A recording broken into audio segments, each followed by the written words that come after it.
judgment and justice, law and order.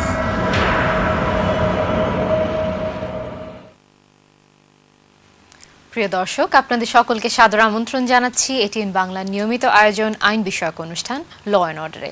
সাথে আছি আমি অ্যাডভোকেট মাশরুফা হোসেন। জমি অথবা ফ্ল্যাট ক্রয়ের ক্ষেত্রে আইনগত করণীয় বিষয়গুলো নিয়ে আজ আলাপ করব অ্যাডভোকেট মামুন চৌধুরীর সাথে। প্রিয় দর্শক, আমাদের আজকের বিষয় নিয়ে যদি আপনাদের কোনো প্রশ্ন থেকে থাকে তবে টেলিভিশন স্ক্রিনে দেখানো টেলিফোন নম্বরগুলোর মাধ্যমে আমাদের কল করতে পারেন।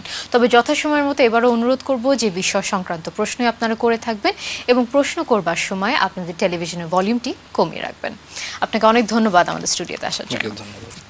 আমার প্রথম প্রশ্ন আপনার কাছে সেটা হচ্ছে যে জমি ক্রয় করার ক্ষেত্রে একজন ক্রেতার কি কি বিষয় অনুসন্ধান বা লক্ষ্য রাখা আবশ্যক? ধন্যবাদ। জমি ক্রয় করার ক্ষেত্রে একজন ক্রেতা প্রথমত দুইটা জিনিস লক্ষ্য করবেন। প্রথম হচ্ছে বিক্রেতার ওই জমিতে পজেশন আছে কিনা, এবং দ্বিতীয়ত বিক্রেতার ওই জমিতে টাইটেল বা সত্ত্ব আছে কিনা। তো আমি প্রথমেই পজেশনের কথাটা বলি। একজন ক্রেতা পজেশন সম্পর্কে নিশ্চিত হতে হলে ওনাকে সরজমিনে অথবা ওনার কোনো প্রতিনিধির মাধ্যমে যে জমিটি উনি ক্রয় করতে ইচ্ছুক সেই জমিতে যাবেন এবং যে আশেপাশের যারা স্থানীয় তাদের কাছে অনুসন্ধান করবেন যে জমিটার মালিককে, কে ভোগ দখল করতেছে, বর্তমানে যারা আছে তারা কিসের ভিত্তিতে আছে, ইত্যাদি ইত্যাদি।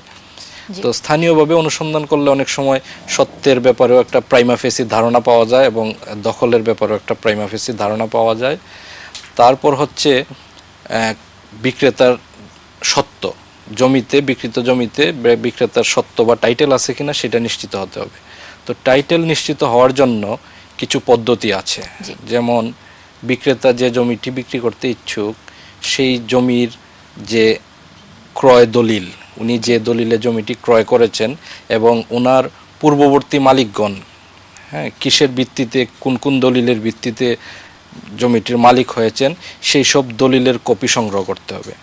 সংগ্রহ করে এই দলিলের যে তফসিল, যে জমিটা বিক্রয় হবে সেই জমির তফসিল পূর্ববর্তী দলিলগুলো, এগুলোকে বলা হয় বায়া দলিল। বায়া দলিলের সঙ্গে এই চেইনগুলা মিলে কিনা সেইটা একজন অভিজ্ঞ কোনো আইনজীবী অথবা জমি ক্রয় বিক্রয়ের সঙ্গে জড়িত আমাদের দেশে স্থানীয়ভাবে অনেক অভিজ্ঞ লোক থাকেন, দলিল লেখক থাকেন, তাদের মাধ্যমে এইগুলো একটু ভেটিং করিয়ে নেওয়া ভালো। পাশাপাশি আরও দেখতে হবে যে প্রত্যেক জমির দলিল থাকে, সত্ত্বের দলিল, পাশাপাশি সরকারি রেকর্ড থাকে।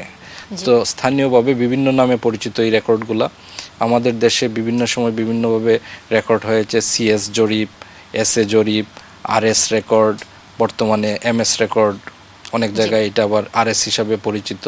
তো এইসব রেকর্ডীয় মালিকদের নাম, তাদের এই জমিতে এই রেকর্ডে কতটুক জমি আছে সেসব ধারাবাহিকভাবে ক্রনোলজিক্যালি সেই সব জিনিস আপনার ভেট করতে হবে। ভেট করে সম্পত্তির টাইটেল সম্পর্কে নিশ্চিত হওয়া যায়। পাশাপাশি যার কাছ থেকে আমি কিনছি সে যদি আপনার ক্রয় সূত্রে মালিক না হয়, সে যদি পারিবারিক ওয়ারিশ সূত্রে সম্পত্তিটার মালিক হয়, তাইলে এই বিক্রেতার সঙ্গে আরও সহ অংশীদার আছে কিনা, সহ শরিক আছে কিনা, তাদের ব্যাপারেও নিশ্চিত হতে হবে। নিশ্চিত হয়ে আপনার টাইটেল সম্পর্কে নিশ্চিত হয়ে ম্যাপ, সংশ্লিষ্ট ম্যাপ, তারপর বিভিন্ন পর্চা দেখে তারপর টাইটেল সম্পর্কে নিশ্চিত হতে হবে। আমাদের একটা প্রশ্ন আছে। জি, হ্যালো। আসসালামু আলাইকুম। ওয়া আলাইকুম আসসালাম। জি ভাইয়া, আমি রাজু ছিলাম গাজীপুর থেকে। জি বলেন। আমার প্রশ্ন হচ্ছে, আমরা একটা জমি কিনছিলাম, জমিটা শুধু খোলা বাইনা করছিলাম, স্টেমের মাধ্যমে 8 লাখ টাকা দেওয়া হয়েছিল। তারপর উনি আরেক জায়গায় রেজিস্ট্রি করে দিয়ে ভালো হয়েছিল। এবার জমিটা আমার দখলে আছে, আমি দোকানদারি করতেছি, মোবাইল ফোনের দোকান। এখন আমি জমি চাচ্ছি, যেটার বিরুদ্ধে আমি কোনো আইনি প্রক্রিয়া যেতে পারবো কিনা। আচ্ছা, ধন্যবাদ আপনার প্রশ্নের জন্য। ধন্যবাদ। উনি একটা স্পেসিফিক সমস্যার কথা বলেছেন। উনি এই জিনিসটা বলেন নাই যে কখন উনি এই খোলা বায়নাটা করেছেন। আমাদের দেশে বর্তমানে যে প্রচলিত আইন সেখানে বলা হয়েছে যে বায়না দলিল অবশ্যই রেজিস্টার্ড হতে হবে জি এবং একটা বায়না দলিল সম্পাদনের 30 দিনের মধ্যে এটা সাব রেজিস্ট্রারের নিকট উপস্থাপন করতে হবে রেজিস্ট্রি করার জন্য। তো এই সময়ের মধ্যে উপস্থাপন না করা হলে এই মানে দলিলটার আইনগত বৈধতা কার্যকারিতা থাকে না এবং এটা স্পেসিফিক্যালি এনফোর্স করা যায় না। তো উনি এই জমির ব্যাপারে স্পেসিফিক্যালি এনফোর্সমেন্টের যে মামলা, চুক্তি প্রবলের মামলা, আমার ধারণা এই ধরনের কোনো মামলা করার সুযোগ ওনার নাই। তবে ওনার যেহেতু একটা প্রমাণ আছে যে ওনার সঙ্গে একটা জমি ক্রয় বিক্রয়ের চুক্তি হয়েছিল এবং উনি টাকা পয়সা লেনদেন করেছেন, সেই ক্ষেত্রে উনি টাকা ফেরত পাওয়ার জন্য উপযুক্ত আদালতে প্রতিকার চাইতে পারেন। আর জমি যদি ইন দ্য মিন টাইম বিক্রি হয়ে যায়, তাহলে যে কিনেছে সে যদি bona fide purchaser without knowledge of this agreement হয়, তাইলে তার টাইটেল বিতর্কিত করার সুযোগ খুবই কম। তো ওনার স্পেসিফিক পারফরমেন্স অফ দ্য কন্ট্রাক্টের কোনো সুযোগ নাই। উনি ইচ্ছা করলে টাকা ফেরত পাওয়ার জন্য একটা ব্যবস্থা নিতে পারেন। তো জমি ক্রয় করার পর একটা ক্রেতার কি কি করণীয় বিষয় রয়েছে? আসলে জমি ক্রয় করার পর আমরা বেশ আর কোনো অনেক সময় অনেক ক্রেতা খেয়াল করেন না, কিন্তু একটা জমি ক্রয় করার পর ক্রেতার করণীয় থাকে। প্রথম করণীয় হচ্ছে জমিটা যেদিন রেজিস্ট্রি হয় সেই দিনই কিন্তু ক্রেতা মূল দলিলটা পান না, উনি একটা রিসিট পান। হ্যাঁ, মূল দলিল প্রাপ্তির জন্য একটা রিসিট দেওয়া হয়, সেই রিসিটে দাতা স্বাক্ষর করে দেন। তো এই রিসিটটা খুব যত্ন সহকারে রাখতে হবে। আমাদের আরো একটা ফোন রয়েছে, আমরা ফেরত আসছি আপনার প্রশ্নে। হ্যালো, আসসালামু আলাইকুম। ওয়ালাইকুম আসসালাম। আমি চিটাং থেকে বলতেছি। জি বলুন আপনার প্রশ্নটি। ওই আমার একটা এমএনই প্রপার্টির জমি আছে, এটা মানে ওই যে মাছ পয়সাটা হচ্ছে না, এখন এটা আমি কিভাবে করাবো? 2-3টা কেস করছিলাম, কেস 2-3টা খারিজ করে দিচ্ছে আর কি। এখন আমি কিভাবে আমি ইসে আছি, ওই যে জমিটা হলো যশোরে পুলিশ লাইনের সামনে দখল সত্ত্বে আছি 15-16 বছর যাবত, কিন্তু আমি এখন মানে ওই মাছ পয়সাটা পাচ্ছি না। আচ্ছা, এটা কিভাবে পাইতে পারি? আচ্ছা, ধন্যবাদ আপনাকে। আসলে এটা আজকে টপিকের মধ্যে না, তারপর আমি উত্তর দেওয়ার চেষ্টা করছি। প্রথম হচ্ছে এনিমি প্রপার্টির 2টা লিস্ট হয়েছিল, একটা হচ্ছে ক লিস্ট, একটা হচ্ছে খ লিস্ট। তো ওনার এটা উনি যেহেতু দখলে আছেন বলছেন, উনি খ লিস্টের মধ্যে পড়েছেন। তো সাম্প্রতিককালে সরকার খ লিস্টের কার্যকারিতা স্থগিত করে দিয়ে বাতিল করে দিয়েছে, এজ ইফ যে খ লিস্টের তালিকাই হয় নাই। তো ওনার যদি প্রপার্টি, ওনার আগে সত্য থাকতে হবে। সত্য যদি ওনার না থাকে, সত্যের দলিল যদি না থাকে, প্রমাণ না থাকে, সেই ক্ষেত্রে ওনার নামে মাঠ পর্চা ইস্যু হওয়ার কোনো সুযোগ, আইনগত সুযোগ নাই। তো সেই ক্ষেত্রে ওনাকে প্রমাণ করতে হবে যে উনি একটা বৈধ সত্য নিয়ে আছেন এবং সেই ক্ষেত্রে ওনার আদালতের আশ্রয় নিতে হবে। রাইট, আমাদের আরেকটা ফোন রয়েছে।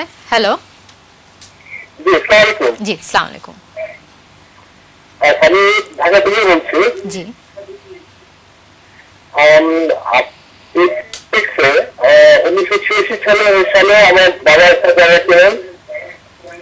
আপনি একটু টেলিভিশনের ভলিউমটি কমিয়ে কথা বলবেন? জি, সেই জমিটা আজ থেকে প্রায় আপনার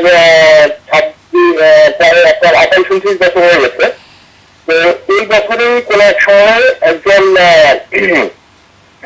একজন মালিক ক্লেম করে, ওই জায়গায় পূর্বের মালিক ছিলেন এরকম একটা দাবি করে সে কোর্টে একটা কেস করেছে এবং সেটা আমাদের জায়গা সহ আপনার পার্শ্ববর্তী প্রায় আরো 25-26 জন মালিকের জায়গা নিয়ে সে এরকম একটা কেস করেছে।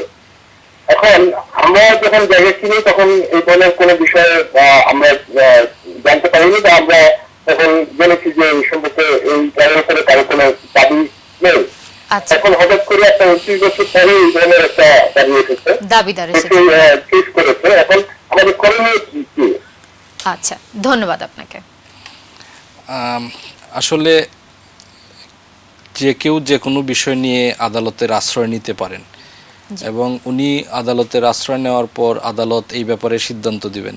তো উনি যে কেসের কথা বলছেন সেইটা কি কেস, কি নেচারের কেস, সেই সংক্রান্ত কোনো সুস্পষ্ট কোনো কিছু বলতে ধারণা আমরা পাচ্ছি না। তো আমার পরামর্শ থাকবে ওনার প্রতি যে উনি যদি আদালত থেকে কোনো সমন পেয়ে থাকেন, কেসের তথ্য যেহেতু পেয়েছেন, উনি একজন অভিজ্ঞ সিভিল লয়ারের সঙ্গে যোগাযোগ করবেন এবং যোগাযোগ করে উনি জানার চেষ্টা করবেন যে কি প্রতিকার চেয়ে ওই লোক মামলা করেছে এবং ওনার কি প্রতিকার আছে। যেহেতু মামলা হয়েছে সেটা সিদ্ধান্ত আদালতেই নিষ্পত্তি হবে। রাইট, আমাদের আরো একটা প্রশ্ন রয়েছে। হ্যালো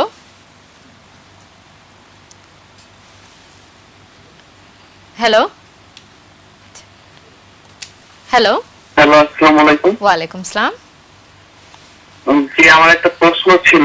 জি বলুন, শুনতে পাচ্ছি। প্রশ্নটা হচ্ছে যে আমি একজন স্টুডেন্ট, তো আমার সার্টিফিকেটের নাম আর আমার আম্মুর নাম, মানে আম্মুর ভোটার আইডির নাম একটু পার্থক্য আছে। তার ডাক নামটা আমি আমার আইডিতে দিচ্ছি, আর তার আরেকটা নাম তার ভোটার আইডিতে। তো এটা কি তার জমি জমা মানে লেনদেনের ক্ষেত্রে কোনো প্রবলেম হবে? আচ্ছা, ধন্যবাদ আপনাকে। এই ব্যাপারে ওনার প্রকৃত নাম কি সেটা ওনাকে স্পষ্ট করতে হবে। ভোটার আইডির নামটা কি ওনার প্রকৃত নাম, নাকি ওনার সার্টিফিকেটের নামটা ওনার প্রকৃত নাম? যেটাই ওনার প্রকৃত নাম হবে সেটাকে উনি বেস ধরে রেলিভেন্ট ডকুমেন্টটাকে ওনার কারেক্ট করতে হবে। রাইট। ভবিষ্যতে আইনগত জটিলতা এড়ানোর জন্য ভোটার আইডিতে যে নাম আছে এবং সার্টিফিকেটে যে নাম আছে দুইটা একই নাম হওয়া উচিত, আদারওয়াইজ কমপ্লিকেশন তৈরি হতে পারে। আমাদের আরো একটা প্রশ্ন রয়েছে। হ্যালো জি, আসসালামু আলাইকুম। আমি এটা ফোন দিয়েছিলাম, মানে আমার সাথে যখন খোলামেলা হয়েছে তার 1 মাস পর রেজিস্ট্রি করে দেওয়া হয়েছে জমিটা। আচ্ছা, মানে আরেকজনকে। এখন আমি আদালতে কি প্রক্রিয়া মামলা করলে টাকাটা পাবো? দখলটা আমার কাছে আছে। এখন আমার মালিক যদি কি আমাকে দখল উচ্ছেদ করার জন্য কি আইনি প্রক্রিয়া নিতে পারবে সেটা জানি যাচ্ছিলাম, আমি কি টাকাটা পাবো? আচ্ছা, ধন্যবাদ আপনাকে। বায়না দলিল সম্পাদনের পর 1 মাসের মধ্যে রেজিস্ট্রি করার বিধান আছে। জি। এখন বায়না সম্পাদনকারী যদি কোনো কারণে রেজিস্ট্রি করে না দেয় বায়না দলিল, এবং বায়না চুক্তির শর্ত অনুযায়ী যদি সে নির্ধারিত সময়ের মধ্যে আপনার জমি রেজিস্ট্রি করে না দেয়, তাহলে আপনার বায়না গ্রহীতার প্রতিকার হচ্ছে আপনার একটা নির্দিষ্ট সময়ের মধ্যে আদালতে যাওয়া, স্পেসিফিক পারফরমেন্স অফ কন্ট্রাক্টের মামলা। আগে যে আমরা প্রশ্নের উত্তর দিয়েছিলাম সেইখানে অনেক দিন পার হয়ে গিয়েছিল বায়না চুক্তি হওয়ার পর, কিন্তু এখানে ওনার প্রশ্ন থেকে যেটা বোঝা যাচ্ছে 1 মাস হয়েছে মাত্র, কিন্তু অপরপক্ষ দলিলটা রেজিস্ট্রিও করে দেয় নাই, শুধু সম্পাদন করে দিয়েছে। তো আমার মনে হয় উনি দেওয়ানি আদালতের আশ্রয় নিলে সুনির্দিষ্ট প্রতিকার আইনে উনি প্রতিকার পেতে পারেন, এবং যদি উনি জমির দিকে না যান, শুধু টাকা রিকভারি করতে চান, সেক্ষেত্রে ওনার মানি সুট করতে হবে। রাইট। আমরা ফোনে আসছি আবার, তার আগে একটা আমরা প্রশ্নটি শেষ করে নিচ্ছি যে আপনি বলছিলেন যে যখন রেজিস্ট্রি হয় তখন সে মূল দলিলগুলো পায় না একটা ক্রেতা, তখন সে একটা রিসিট পাচ্ছে। তো তারপরে তার করণীয় রিসিট পাওয়ার পর সাধারণত আমাদের এখানে বছর 1.5 বছর পর মূল দলিলটা ইস্যু হয়। জি। তো এই রিসিটটা, মূল দলিলটা ওঠানোর সময় রিসিটটা প্রদর্শন করতে হয়। সো আপনার রিসিটটা প্রিজার্ভ করে রাখতে হবে ভালো করে, এবং ইমিডিয়েটলি দলিলের সার্টিফাইড কপি নিতে হবে। সার্টিফাইড কপি নিয়ে আপনার এই জমিটা আপনার নামে মিউটেশন বা নামজারির জন্য এসিল্যান্ড অফিসে অথবা সংশ্লিষ্ট অফিসে আবেদন করতে হবে। আবেদন করে আপনার এই জমিটা আপনার নামে মিউটেশন করিয়ে নিতে হবে। মিউটেশন করিয়ে নেওয়ার পর যে খাজনা আছে, সরকারের যে খাজনা, নিজ নামে খাজনা পরিশোধ করতে হবে এবং নিয়মিত খাজনা পরিশোধ করে যেতে হবে। এবং কাগজপত্রগুলো খুব যত্ন সহকারে সংরক্ষণ করতে হবে। রাইট। আমাদের আরেকটা প্রশ্ন রয়েছে। হ্যালো হ্যালো হ্যালো জি হ্যালো, আসসালামু আলাইকুম। ওয়ালাইকুম আসসালাম, বলুন। যে আমার প্রশ্নটা একটু বড় হবে। আচ্ছা, আপনি সংক্ষেপে বলার চেষ্টা করুন, বলুন। আচ্ছা, আমার দাদা হচ্ছেন 1966 সালে জমি কিনেছেন।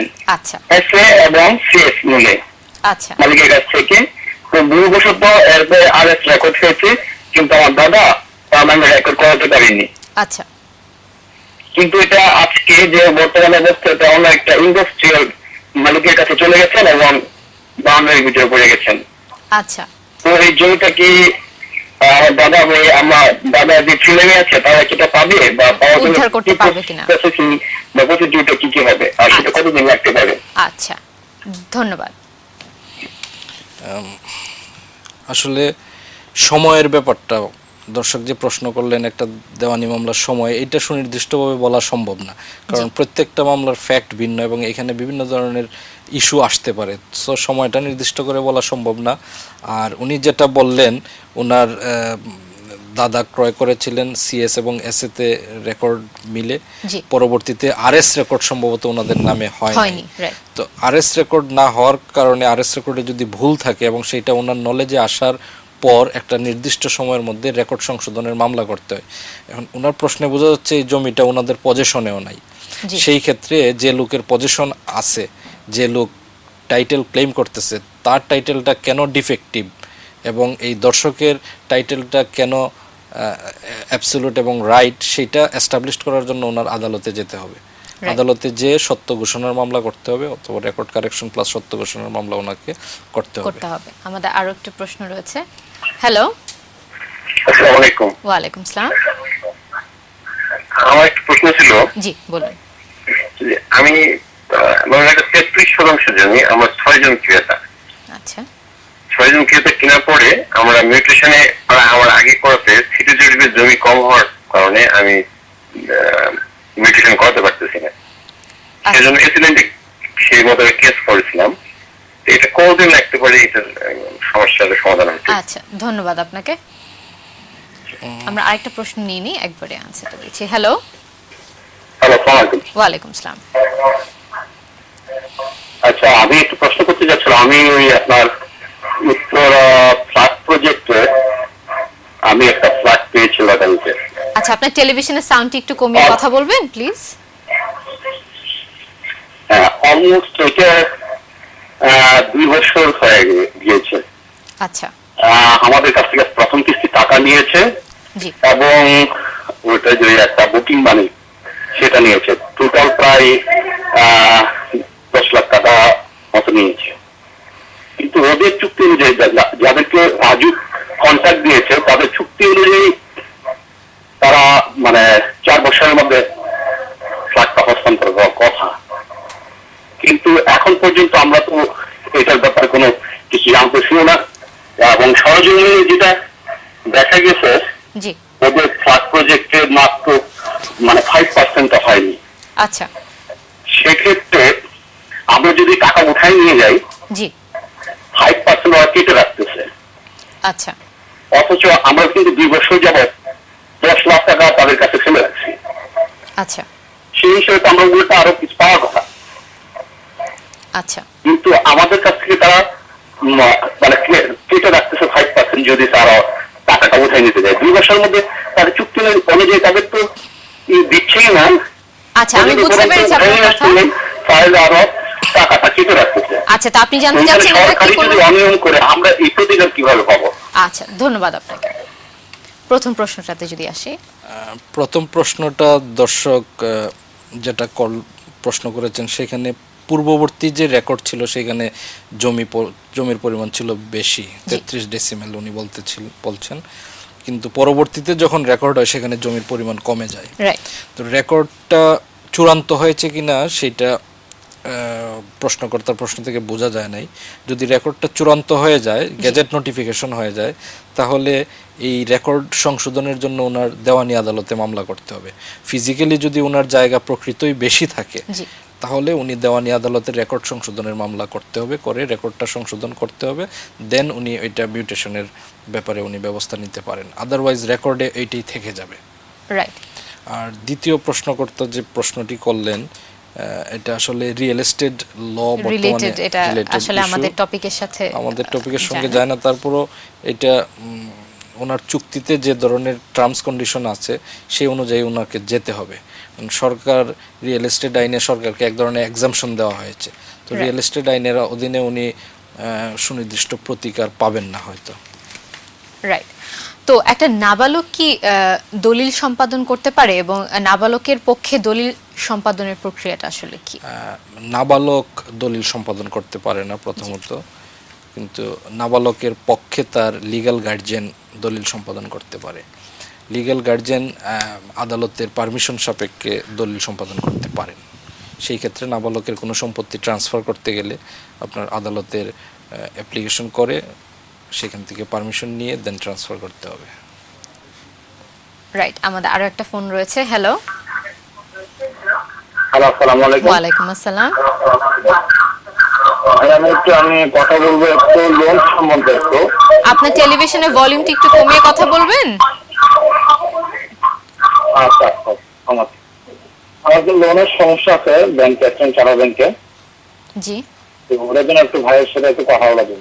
ভাইয়া এটা তো আজকে আমাদের বিষয় না, আমাদের বিষয় জমি সংক্রান্ত ব্যাপার। এই বিষয় নিয়ে আপনার কোনো প্রশ্ন রয়েছে? না, জমি শুনে কোনো প্রশ্ন নেই, আমার একটা লোন শুনে প্রশ্ন ছিল না, তাহলে ধন্যবাদ আপনাকে। জি, হ্যালো। হ্যাঁ, হ্যালো। জি বলুন। জি, আমার কোশ্চেন ছিল যে আমার আমাদের কোম্পানির এগেইনস্টে লোন আছে, বুঝছেন? আচ্ছা। তো ওই লোনের আমরা মানে আমাদের প্রপার্টি মর্টগেজ দেওয়া আছে। আচ্ছা, লোনের এগেইনস্টে, জমির এগেইনস্টে মর্টগেজ করা আছে। আচ্ছা জি জি, জমির এগেইনস্টে। জি, জমি আর কিছু মানে জমি বলতে গেলে আমাদের হাউসও আছে, মানে আমরা যেখানে থাকি, প্লাস আমাদের অন্যান্য ল্যান্ডও আছে। আমাদের প্রপার্টির অ্যাসেট ভ্যালু আমাদের লোন থেকে প্রায় অনেক বেশি, বলতে গেলে অলমোস্ট 5 গুণের থেকে বেশি। আচ্ছা। তো এখন আমার কোশ্চেনটা হলো, এখন যদি ব্যাংক যদি নিলাম, মানে ব্যাংক অলরেডি মিনিমাম বিজনেস দেওয়া হয়েছে, আচ্ছা, আমরা অলরেডি টাইমও নিয়েছি, কিন্তু এখন যদি ব্যাংক যদি ওয়েস্ট কেসে, আমার যে কোশ্চেনটা হলো, যদি নিলাম উঠায়, তাহলে ব্যাংক কি অনেক কম দামে নিলাম উঠাবে? মানে অ্যাসেট প্রেজেন্ট ভ্যালু, এটা মার্কেট প্রাইস, মানে আপনি জমির মার্কেট প্রাইস কি নাকি কম প্রাইস, মানে কম দাম দেখাবে সেটা আপনি জানতে চাচ্ছেন, তাই তো? জি জি জি জি। ধন্যবাদ। মানে ওনারা কি একেবারে পানির দামে বিক্রি করবে কিনা, আর আর আর আমরা আসলে ওখান থেকে কেমনে টাকাটা পাবো? আচ্ছা, ধন্যবাদ। মানে আমাদের আরেকটা ফোন রয়েছে, লাস্ট ফোন নিচ্ছি। হ্যালো। হ্যালো, হ্যালো, আসসালামু আলাইকুম। ওয়ালাইকুম আসসালাম। আমার একটা জমি সংক্রান্ত ব্যাপার। জি বলুন। আমি একটা জমি একটা পার্টি খরিদ করছি। আচ্ছা। 1963 সনে সরকার অ্যাকোয়ার করছিল। আচ্ছা। এটা 1967 সনে সরকার আবার প্রজ্ঞাপন জারি করে বিক্রি করে দিচ্ছে। সেই পার্টি ছিল, সে রেজিস্ট্রি করে দিছিল তাদের কাছে। আচ্ছা। কিন্তু ওই পার্টি করতে আমি জমিটা কিনছি, এখন এর আবার ভেস্টেড প্রপার্টির মধ্যে আমাদের কেস করতে হয় কেন? আচ্ছা, ধন্যবাদ আপনাকে। ওনার জি, প্রথম প্রশ্নটার ব্যাপারে উত্তর দিচ্ছি। সেটা হচ্ছে, ব্যাংক ঋণের বিপরীতে মর্টগেজ নিয়ে থাকে, এবং কোনো বড়োয়ার যদি সময় মতো ঋণ পরিশোধ না করেন, তাহলে ব্যাংকের রাইট আছে যে সেই প্রপার্টিটা বিক্রি করে ঋণের টাকা আদায় করার। তো প্রপার্টি অকশনে ওঠানো যায় 2 প্রক্রিয়ায়, 2 স্টেজে। অর্থঋণ আইনে আপনার সেকশন 12-এ বলা হচ্ছে, মামলা করার পূর্বেই ব্যাংকের একটা অথরিটি থাকে, ব্যাংকের যদি পাওয়ার অফ অ্যাটর্নি থাকে, তাহলে ব্যাংক সেটা বিক্রি করতে পারে। তো এই বিক্রি ব্যাংকের অথরিটি আছে, এবং ব্যাংক এই ক্ষেত্রে অর্থঋণ আইনের 33 ধারা ফলো করতে হবে। 33 ধারা ফলো করতে গেলে যে ধরনের প্রভিশন আছে, যে ধরনের প্রসিডিউর ফলো করতে হয়, সেটা ফলো করতে হবে। এখন যদি কোনো সম্পত্তি শকিং ল প্রাইস বিক্রি হয়, সেটা আপনার আদালতে চ্যালেঞ্জ করার সুযোগ আছে। আর যদি মামলা হওয়ার পর, ডিগ্রি হওয়ার পর বিক্রি করে, ইন দ্যাট কেস শকিং ল প্রাইসের গ্রাউন্ডে আপনার চ্যালেঞ্জ করা যায় বিক্রি। অথবা যারা মর্টগেজর, তারা আদালতে প্রেয়ার দিতে পারেন যে আমরা নিজ দায়িত্বে আপনারা এই সম্পত্তিটা বিক্রি করে ব্যাংকের পাওনা পরিশোধ করব, আদালতের কাছ থেকে পারমিশন নিয়েও তারা বিক্রি করতে পারেন। আর মামলা করার আগে যদি বিক্রি হয়, সেই ক্ষেত্রে বিক্রির প্রসিডিউরের ইরেগুলারিটি যদি থাকে এবং ওনার যদি কোনো ধরনের ফান্ডামেন্টাল রাইটস ভায়োলেট হয়, সেই ক্ষেত্রে উনি উচ্চ আদালতে যে বিক্রি বন্ধের ব্যাপারে অথবা টাইমের ব্যাপারে উনি প্রার্থনা জানাতে পারেন। সেই ক্ষেত্রে আদালত বিবেচনা অনুযায়ী আদেশ দিয়ে থাকেন। জি। তো হিন্দু মহিলার জমি বিক্রয় প্রক্রিয়াটা আসলে কি? হিন্দু মহিলাদের জমির বিক্রয়ের ব্যাপারে আসলে কোনো বিশেষ প্রক্রিয়া নেই, অন্য 8-10 জনের মতো তারাও বিক্রি করতে পারেন। কিন্তু আমাদের দেশে হিন্দু ল যেটা ফলো হয়, দায়ভাগা স্কুলের প্রিন্সিপালটা ফলো হয়। তো দায়ভাগা প্রিন্সিপাল অনুযায়ী আপনার হিন্দু মহিলারা তাদের মৃত স্বামীর অথবা পিতার সম্পত্তির উত্তরাধিকার প্রাপ্ত হন না। তারা পিতার সম্পত্তির অথবা স্বামীর সম্পত্তি একটা লাইফ এস্টেট ভোগ করেন। ওনারা ভোগ দখল করতে পারেন, এবং খুব বিশেষ প্রয়োজন ছাড়া ওনারা সেই সম্পত্তি ট্রান্সফার করতে পারেন না। ট্রান্সফার করতে গেলেও আদালতের পারমিশন নিয়ে ট্রান্সফার করতে হয়। আর হিন্দু মহিলার যে সম্পত্তি স্ত্রীধন হিসাবে প্রাপ্ত হন, অথবা উনি ওনার পিতার কাছ থেকে গিফট পেলেন অথবা উনি কোথাও থেকে উনি ক্রয় করলেন, ক্রয় করে নিজে সম্পত্তির মালিক হলেন, সেই সম্পত্তি 8-10 জন মানুষের মতো উনি যে কোনো সময় যে কোনো পরিস্থিতিতে ট্রান্সফার করতে পারেন। কিন্তু উনি পিতা অথবা স্বামী অথবা পুত্রর কাছ থেকে যে সম্পত্তির লাইফ এস্টেট পান সেটা উনি ট্রান্সফার করতে গেলে আপনার পারমিশন নিয়ে কারণ দেখিয়ে তারপর ট্রান্সফার করতে হবে। রাইট। তো এজমালি সম্পত্তি বা যেটা আমরা বলে থাকি যৌথ মালিকানাধীন, তো এরকম সম্পত্তি ক্রয় করার ক্ষেত্রে ক্রেতার কি কি বিষয়ে নজর রাখা উচিত? আসলে এজমালি সম্পত্তিতে অনেকের আপনার টাইটেল থাকে, ওনারশিপ থাকে। তো এজমালি সম্পত্তি যদি সব অংশীদার বিক্রি করেন সেই ক্ষেত্রে কোনো সমস্যা নেই, কিন্তু কোনো একজন বিশেষ অংশীদার যদি সেটা বিক্রি করেন সেই ক্ষেত্রে লক্ষ্য রাখা উচিত যে অংশীদারদের মধ্যে কোনো বাটোয়ারা দলিল আছে কিনা, রেজিস্টার্ড বাটোয়ারা দলিল আছে কিনা, অথবা কোনো পার্টিশন আছে কিনা। পার্টিশনের ব্যাপারে নিশ্চিত হয়েই ক্রয় করাটা বুদ্ধিমানের কাজ, আদারওয়াইজ পরবর্তীতে কমপ্লিকেশন দেখা দিতে পারে। রাইট। আমরা যদি একটু ভিন্ন প্রশ্নে আসি, সেটা হচ্ছে যে ফ্ল্যাট ক্রয় সংক্রান্ত বিরোধের ক্ষেত্রে কিভাবে প্রতিকার পাওয়া যায়? ফ্ল্যাট ক্রয় সংক্রান্ত বিষয়, ক্রয় বিক্রয়ের ব্যাপারে রিয়েল এস্টেট আইন 2010 সরকার প্রণয়ন করেছেন এবং এইখানে বিভিন্ন ধরনের ডিসপিউটের ব্যাপারে কি ব্যবস্থা নিতে হবে, কি পানিশমেন্ট আছে, সেগুলো সুস্পষ্টভাবে বলা আছে। তবে আপনার মূল কাজ যেটি হচ্ছে, কোনো ফ্ল্যাট ক্রেতা যদি সময় মতো ফ্ল্যাট বুঝে না পান অথবা চুক্তি অনুযায়ী ফ্ল্যাট বুঝে না পান, সেই ক্ষেত্রে উনি ডেভেলপারের সঙ্গে প্রথমে আলাপ আলোচনার মাধ্যমে মীমাংসার চেষ্টা করবেন। সেটা যদি ব্যর্থ হয় তাহলে তিনি রিয়েল এস্টেট আইন এবং আরবিট্রেশন অ্যাক্ট অনুযায়ী, আরবিট্রেশন অ্যাক্ট 2001 অনুযায়ী উনি আরবিট্রেশনের জন্য নোটিশ দিবেন। সেই নোটিশের যদি কোনো রেসপন্স না আসে সেই ক্ষেত্রে উনি আদালতে যাবেন আরবিট্রেটর অ্যাপয়েন্টমেন্টের জন্য, এবং পাশাপাশি উনি ক্রিমিনাল রেমেডি, ক্রিমিনাল ল এর আন্ডারে যে রেমেডি আছে সেটা উনি পেতে পারেন। তবে আরবিট্রেশনের ইনিশিয়েটিভটা উনি এক্সস্ট করে দেন ওনার ওই লাইনে যেতে হবে, যদি কোনো পেনাল প্রভিশন যদি উনি অ্যাপ্লাই করতে চান। আমাদের আরো প্রশ্ন রয়েছে। হ্যালো। হ্যালো, আসসালামু আলাইকুম। ওয়া আলাইকুম সালাম, বলুন। হ্যাঁ, আমি একটু আমাদের জমি সংক্রান্ত ব্যাপারে কোশ্চেন করতে চাচ্ছি। প্লিজ বলুন। হ্যাঁ, আমার বাবা একটা জমি কিনে রেখে গেছে, সেটা মিউটেশন করে নাই। আচ্ছা।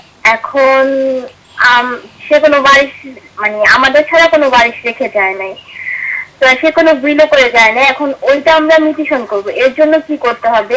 আর আরেকটা কোশ্চেন হচ্ছে, মেয়েরা এখন ল অনুযায়ী জমির ভাগটা কিভাবে হয়, এটা একটু বললে ভালো হতো। আর আপু হ্যালো। জি বলুন। হ্যাঁ, আর হচ্ছে আমি আমার দাদির জমি যদি আনতে চাই, তো তারা যদি কোনো ঝামেলা করে, এই জন্য কি আইনগত কোনো ব্যবস্থা নেওয়া যাবে? আচ্ছা, ধন্যবাদ আপনাকে। Thank you. Hello. Hello. Hello. জি। ওয়ালাইকুম সালাম, বলুন। আমি ডাক্তার শফিক, চাকমাওয়ার পাবনা থেকে বলছি। জি বলুন। একটা দাগের মধ্যে, দাগ নাম্বারের মধ্যে যদি আপনার অর্পিত সম্পত্তি থাকে, রাইট, দাগ নাম্বারে হয়তো জমি আছে 12%, তার মধ্যে অর্পিত সম্পত্তি রয়েছে 3%। জি। এখন সরকার যে অর্পিত সম্পত্তি হস্তান্তরে যেটা করতে যাচ্ছে, তাহলে এই ক্ষেত্রে এই 3% জমি কিভাবে আপনার সেটা হস্তান্তর হবে এবং সেই জমিটুকুর কোন অংশ বা সেটা কিভাবে নির্ধারণ হবে? আচ্ছা, ধন্যবাদ আপনাকে। প্রথম প্রশ্নটাতে আমাদের সময় খুব অল্প। যদি প্রথম প্রশ্নটাতে আসি, যে ওনার বাবা জমি ক্রয় করে গিয়েছেন কিন্তু মিউটেশন করেননি, মিউটেশনের জন্য ওনার ইমিডিয়েটলি এসিল্যান্ড অফিসে, সংশ্লিষ্ট এসিল্যান্ড অফিসে আবেদন দিতে হবে। সেই ক্ষেত্রে ওনার ওয়ারিশান একটা সনদ নিতে হবে। এইসব সনদপত্র সাধারণত সংশ্লিষ্ট ওয়ার্ড কমিশনাররা ইস্যু করেন অথবা ইউনিয়ন পরিষদ হলে চেয়ারম্যানরাও ইস্যু করেন। তো এইসব সহ উনি ওনার পিতার ওয়ারিশ হিসাবে আবেদন করবেন। আবেদন করার পর আপনার যথাযথ প্রক্রিয়ায় এসিল্যান্ড আদেশ দিবেন। আর দাদির সম্পত্তির ব্যাপারে উনি যেটা বললেন, আমরা ওটা বোধহয় ইনহেরিটেন্সের পার্টে চলে আসছে, ওটার আনসার আমরা না দিই, যদি পরের প্রশ্ন। আচ্ছা, পরের প্রশ্নটা আনসার দিই। পরের প্রশ্নকর্তার প্রশ্নটা ছিল হচ্ছে আপনার একটা দাগের কিছু অংশ আপনার অর্পিত সম্পত্তি হিসাবে তালিকাভুক্ত হয়েছে। আমি যদি ঠিক বুঝে থাকি তাহলে হয়তোবা উনি যেটা চাচ্ছেন সেই সম্পত্তিটা উনি লিজ নিতে চান অথবা কিছু করতে চান। এখন আমাদের যে অর্পিত সম্পত্তি আইন 2001, সেইখানে একটা প্রক্রিয়া বলা আছে যে কোনো সম্পত্তি যদি বেস্টেড প্রপার্টি হিসাবে ডিক্লার্ড হয়, এটা নিয়ে যদি ডিসপিউট না থাকে, তাইলে আপনার পাশের জমির যে মালিক অথবা যার পজেশনে আছে উনি যথাযথ কর্তৃপক্ষ ডিসি সেই ক্ষেত্রে বরাবরে আবেদন করলে সেই আবেদনের ভিত্তিতে সেটা বিক্রয় করতে পারে সরকার, অথবা ওনাকে দীর্ঘমেয়াদী লিজও দিতে পারে। এবং মূল্য নির্ধারণের ক্ষেত্রে এলাকাতে কি মূল্য চলতেছে সেটার উপরে ডিপেন্ড করছে। তো আমরা সময়ের একদম শেষ প্রান্তে চলে এসেছি। আপনাকে আবার অনেক ধন্যবাদ আমাদের স্টুডিওতে আসার জন্য। প্রিয় দর্শক, চেষ্টা করেছি কম সময়ের মধ্যে আপনাদের আজকের বিষয় নিয়ে কিছুটা হলেও উপকৃত করতে। আশা করি আপনাদের কিছুটা কাজে লেগেছে আমাদের আজকের বিষয়গুলো। দেখতে থাকুন ল অ্যান্ড অর্ডার, এরকম আরো অনেক বিষয় নিয়ে আমরা আবারও ফিরে আসব। দেখা হবে আবারও। ধন্যবাদ।